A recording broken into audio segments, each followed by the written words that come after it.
The prelude to our Malaysian horror story begins with a man looking at writings on a wall. When he walks away, the writings are in focus. Their message means, "Let me go." Then the man lights a candle and puts it on a table before sitting on his bed in a fetal position. Needless to say, he seems scared of something. The lights suddenly turn off, causing him to start panting in fear. He repeats to himself that he is okay. We see hands behind him, touching the terrified man. A face covered by hair emerges to emit a frightening sound. At this point, he breaks free and jumps out of the window, perhaps towards his demise. During the opening credits, we see a woman being wheeled into a labor room in a hospital. Later, a nurse talks to her husband, Asman, giving him the somber news that they could not save the couple's baby. To make it worse, the nurse says his wife might never get pregnant again. She encourages him not to give up because there are alternatives. Afterward, Asman enters the room his wife Surya is in to hold her hand. Since she mourns for their loss, he pleads for her to be patient. The next scene has Asman looking at a house for sale with a real estate agent. He loves the area. He asks Surya what she thinks, but she is distraught. He tells the agent she needs more time to think. As the couple is traveling, Asman says they looked at 3 houses, and he does not want to look at another one. Surya is fine with any house he chooses. Her mind is currently not focused on this subject. However, Asman says this is all for her. The man wants them to have a fresh start. Surya does not see what difference it will make. She says they cannot turn back time, so she allows him to choose whichever house he wants. Of course, the reason she is this apathetic is due to the incident that took place at the hospital an unknown amount of time earlier. Switching to someone else, we see a man entering his apartment. He is Samad, putting 2 bags on a table prior to walking into another room. Once he returns, he notices the bags are missing. Confused, Samad looks at the bottom of a different table and finds the bags there. Then the door abruptly slams behind him, scaring him. After he hurries to get out of there, our attention is brought to the life liquid on the floor. The scene shifts to Asman, who receives a phone call. The man on the other line tells him he's Iswan from the orphanage. He wants Aswan and Surya to arrive at his office that day. In the process of going there, Surya wakes up from an unsettling dream. When the couple arrives at the orphanage, Asman exits the car, but his wife hesitates to follow. She tells him to go whilst she waits inside. This prompts him to sit back in the car with her, where he says if it's not meant to be, there is nothing they can change. The man is certain that something awaits them. Thus, they both now walk within a playground area and Surya looks at the children playing. Looking at all of them, she tells her husband she does not think she can do this. She wants to wait in the car. Asman doesn't say anything to change her mind this time. As she walks alone elsewhere, a ball bounces down some stairs in her direction. She walks up those stairs, calling out to the child the ball belongs to. Since no one answers her, she walks up there with the ball. Soon she enters a room that is full of beds for children. Suddenly, a few kids scare her from behind. A girl in the group wants Surya to give them their ball, so she does. Subsequently, she is outside and sees her husband in the distance with a little boy. Then the trio gets in the car together. While they ride, Surya tells the boy what her name is, along with Asman's name. The boy says he is Amr. Surya tells him he can either call her by her name or mom. The rules are the same for her husband, but the boy doesn't say anything.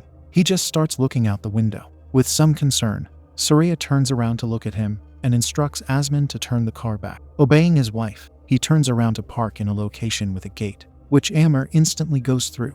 He walks there until he sits on a swing.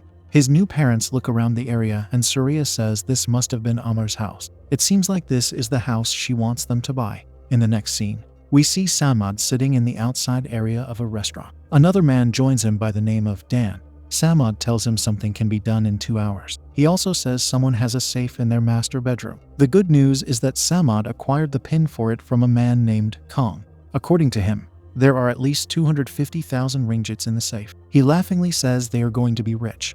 However, Dan is not so happy because he learns Kong will get 40% of the money. Yet Samad says all of their information is from him. They should be glad he's not asking for 50% or more. Dan hesitates to partake in the act, saying he's being watched. Trying to convince him, Samad asks if he wants to be rich like he used to be. Dan says he will watch the house before walking away. But Samad catches up to him to ask the man an important question, which is if he has been hearing voices at home. For asking such a question, Dan thinks Samad is intoxicated. Then Samad walks alone in his apartment building. When he climbs the stairs, something frightening happens. He disappears from view, only to reappear ascending from the bottom of the staircase onto the same floor. On the second repetition, he notices that the table there did not change. This makes Samad run upstairs, but the table is still there, meaning he's not advancing to the top. Soon he hears some glass shattering and gets scared. As he looks down, a hand grabs his leg to scare him even more. Thus, he resumes running upwards in fear and manages to escape the loop to reach the top floor. Entering his flat, Samad sits fearfully near the front door. Following this, we watch the new family move into the house. In a short time, Surya joins Amr on a bench. She wants to show her adoptive son his room. The boy puts his hand on himself to say his name. Putting it on Surya, he says, "Mom." Delighted with this, she walks past her husband and informs him of what Amr called her. Afterward, she finds the ball from earlier on the floor, which she gives to Amr. The next scene shows Dan getting inside his car. Unlucky for him, a man named Bakri knocks on it to get his attention. He is an inspector, whom we learn has a past with Dan. The latter says he is late, but Bakri wants them to chat. He also wants them to meet at a restaurant. To that, Dan asks if he is under arrest. Bakri replies, saying he would not arrest him if he did nothing wrong. The inspector wants Dan to order a takeout for him and send it to the station before Dan drives off. As he is driving, he is being followed by Bakri. Dan notices this and tries to lose him. Since he gets lucky in his attempt, he starts laughing. Dan eventually arrives somewhere to have Samad enter his car. He reminds Samad he is being watched. This prompts Samad to wonder why Bakri is following him, because whatever wrong thing Dan did, he did it long ago. Soon Dan lets his partner know he does not think he can do the job they agreed on. However, Samad says it's the last one. He pleads to Dan that he needs to move out of this place, for it is haunted. Again, Dan tells him he is intoxicated. He wasn't in such a state in the last 3 days. Samad responds, if he got that way in such a place, he fears he might end up jumping out the window. Agreeing to do the job, Dan says they will do it his way, or Samad will end up in jail too. Then Samad asks if he could stay at Dan's place, a proposal that Dan considers preposterous. Moving along, we see the couple has guests in their new house. Their friends are amazed by it. During dinner, Surya brings Amr to the table and introduces him as the new member of the family. But the boy just walks away, making his mother ask him where he's going.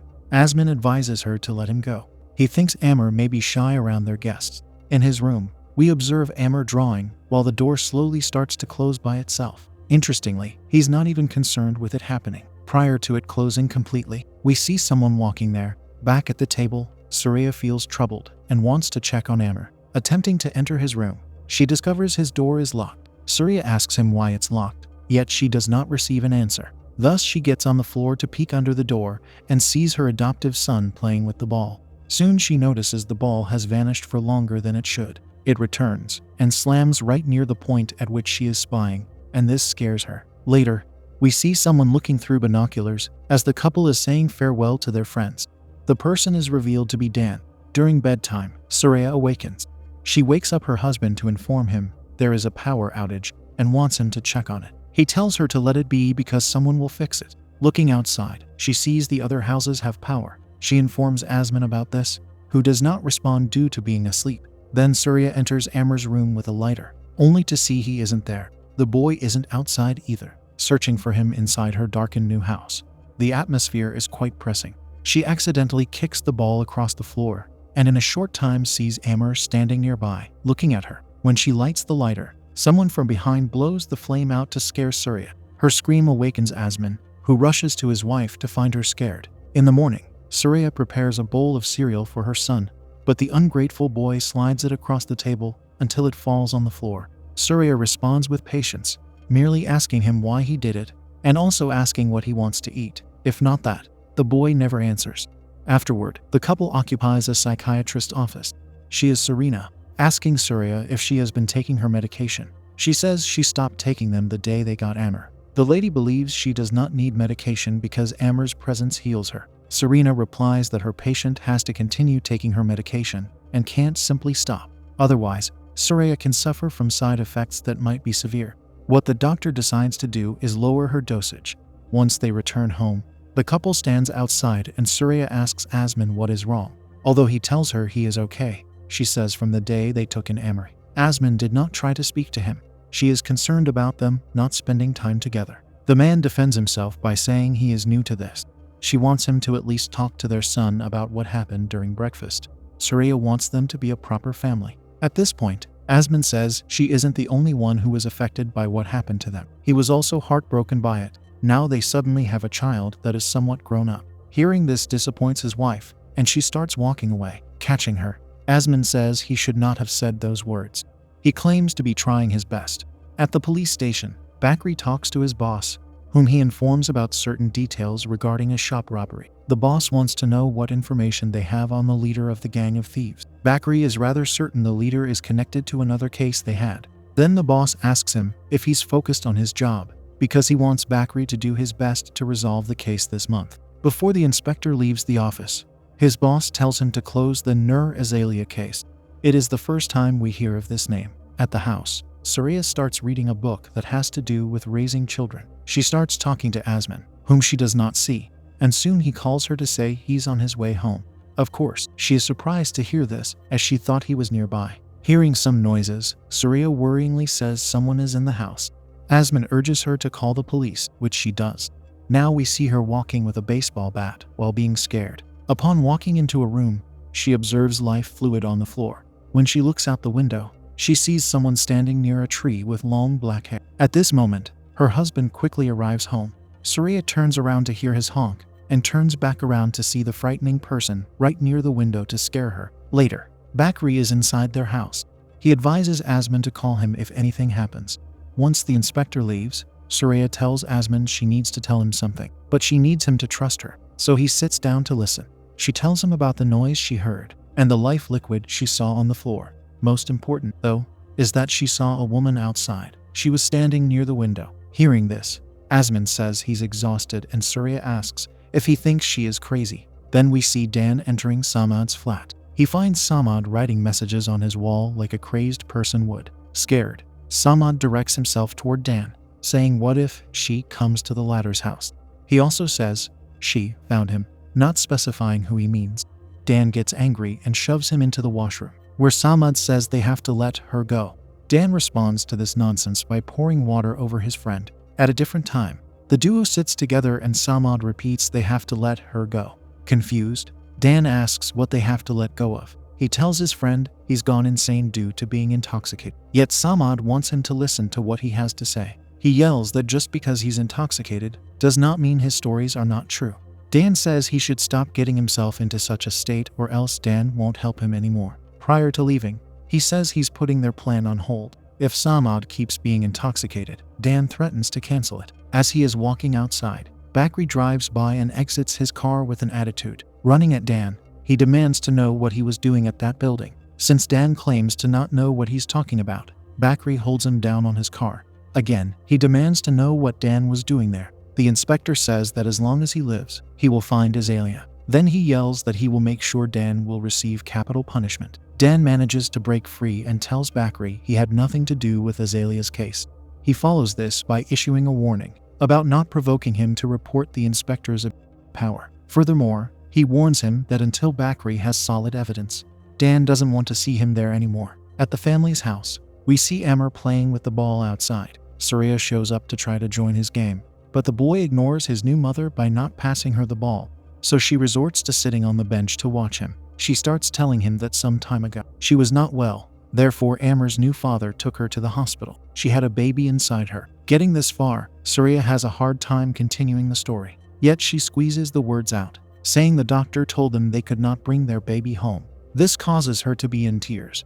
She says their baby had a better place to go to. The poor lady was devastated. However, after adopting Amr, she is no longer sad. Now she is the opposite. She hopes her son will be patient with her. Hearing her story, Amr comes to her and Surya continues to cry. They hug each other. Soon she hears leaves rustling behind her, forcing her to look. Once she turns back around, she notices Amr is missing. Worried, she starts searching for him. It doesn't take long for her to see him through the window, standing with the ominous woman inside the house. Thus she rushes inside, but trips and falls at the doorway. At a different hour, Asmund finds Surya lying on the floor. Unfortunately, she seems to have lost consciousness due to her fall. The first thing she asks him upon regaining consciousness is where Amr is. When she sees he is in the room, the couple sits and Surya tries to tell her husband what happened. Since she mentions the strange woman again, Asmund disappointingly expresses his disbelief, so she starts to walk away. following her. Asman says he thought she would become happier the moment they started living in this house. As he is talking, a cabinet opens for dishes to start flying out of it. The next thing we see is the family arriving at a hotel with their luggage. After that incident, no one can deny the house being haunted. At the police station, Bakri's boss yells at him because he told him to drop the Azalea case. But Bakri says he received a report that Azalea's house was broken into with a different tenant. The case resurfacing is the reason why he went to question Dan. His boss yells that Bakri does not have any evidence. Despite not having it, Bakri has been tailing Dan for long enough to know the latter is doing something wrong. At this point, the boss says Bakri is one of their best lawmen, and he trusts him. The problem is that they have to act according to the law, which requires solid evidence before anyone can be treated as a suspect. Alas, the boss says he has approved of Bakri's leave. For 2 weeks, the inspector is not to work. Leaving the office, he sees Dan walking out of the station, meaning he is the one who very likely told on Bakri. Then Asman enters the station to talk with the inspector. He tells him about the woman his wife saw a few times, thinking it could have been her who broke in. Bakri responds by showing the man a newspaper with a photo of Nur Azalea. He asks Asman if it's her. Of course, Asman cannot know if it is, for only Surya has seen the woman. Bakri informs him the woman has been reported missing 6 months ago. He also thinks she has been kidnapped. Furthermore, he gives vital information about her being the daughter of millionaire Datuk Mazlan, the CEO of Marintech. He left Azalea 5 million ringgits 2 months prior to her disappearance. The inspector believes she was blackmailed and murdered. Hearing all this, Asman wants to know what this has to do with them. He learns the house they are living in is Azalea's house. Returning home, Asman searches for the missing woman on the internet. The information he finds is the same as what Bakri told him, so he prints the page. Afterward, we see Dan walking outside. Out of nowhere, someone falls onto the roof of a car with force to startle him. Slowly walking towards the freshly deceased person, Dan sees it is none other than his friend, Samad. We should recall how he jumped out of his window at the beginning of the film. Seeing this misfortune prompts Dan to enter Samad's washroom, where he has to wash his face and hair. In the mirror, we see the scary woman slowly rising behind him. Her grotesque arm reaches out to him, yet does not touch him. Then he notices spots of life liquid on the floor. They lead to a cabinet, which he starts to walk towards with caution. When Dan opens it, he finds no one there. The ceiling is the location he needs to look at because life fluid drips on his head from there. What's significantly worse is that he sees the menacing woman sitting on the wall. She jumps on him, and he falls to the floor. Lucky for him, she soon vanishes. Following this, we see Asman talking to a man near the former's house. The man says he will return tomorrow to observe the house more thoroughly. After he leaves, the family re-enters their house with their luggage. Surya asks her husband if the man can be trusted, and Asman says he can. Mere seconds in their house, Asman hears a clattering noise in another room. Calling out to his wife, he discovers it wasn't her who did it. In a short time, Surya joins him to see he's being held at gunpoint by a masked man. Now she is too. Although they don't know who he is, we know the intruder is Dan.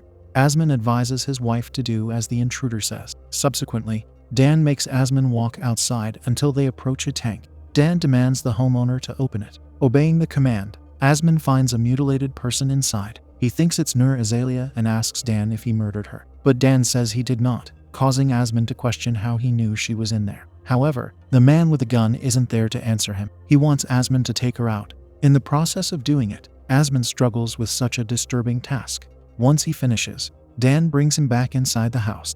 In there, they are both surprised by a sudden sound. Asman smartly uses this moment to strike Dan with a rolling pin to knock him out. He collects Dan's gun and rushes to Surya to undo the restraints Dan got her into. At Samad's place, we see the police taking the deceased Samad away. Asman calls Bakri, who is over there, to inform him of what they experienced at their house. So Bakri assures Asman he is on his way to them. After the phone call, Surya wants to know what is going on, and her husband starts telling her. In the end, she learns Amr is Azalea's son. Then we learn that following Azalea's disappearance, her son was taken to the orphanage. But the twist is he lost his life there. A flashback shows us the moment Surya first saw Asman with Amr at the orphanage. In reality, it was just her husband there without the boy. A nurse tells Asman their adoption application has been rejected because one of the criteria for adoption is that the parents must have good mental health. We also see Asman on the phone at home, perhaps telling the psychiatrist that Surya is acting like a child came home with them. Out of the flashback, Asman reveals to his wife they don't have a son. Of course, she does not want to believe it. This makes him show her the paper he printed of Amr, which states he is deceased. We are reminded of the psychiatrist telling Surya that the latter cannot simply stop taking her medication. The side effects could be severe, and it looks like that is exactly what happened with her hallucination of Amr. Asman asks his wife if she is seeing the same boy as the one in the printout. Not answering him, Surya starts losing her mind. She enters Amr's room to see it is empty. Therefore, she cries while remembering her past interactions with him. Then we see Asman looking for her, and suddenly Dan jumps on him. After they struggle for some time, Dan manages to grab a gun to point it at Asman. As the gunman calls out to Surya, the lights turn off. Unexpectedly, she rushes at him with blackened eyes to grab him by his neck. Shooting her doesn't seem to have much of a damaging effect on whatever she has become. Surya raises him against the wall and screams. She follows this by violently throwing him across the floor until he hits a wall. Once she screams again, Surya falls to her knees. Asman gently approaches her to see what happened to his wife. At this moment, Dan gets up to point his gun at Asman. Thankfully, he isn't allowed to shoot because Bakri busts through the door with his partner to shoot the vile man down, something he wanted to do for a long time. Due to Dan getting shot, Surya gets affected by it in some way. The reason for this is that the ghost of Azalea is now inside her, and she is reacting to the demise of someone who wronged her.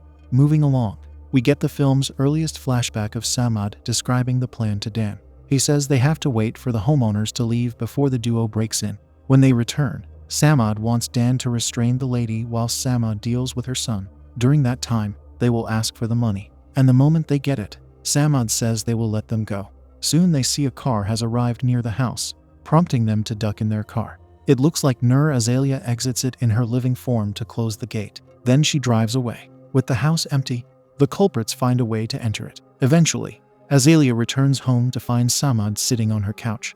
The next thing we see are the culprits handling the poor woman. Since she fights back, Samad shoots her. His incompetent reaction causes Dan to yell at him. Afterward, Dan looks outside and sees the tank where they will place her. The final scene has Surya walking past Asman as he sits in a very depressed state. She enters a room to sit with Amr in her arms, and the film concludes with Surya quickly turning her head to reveal that her eyes are still black. She has likely joined the boy in the afterlife.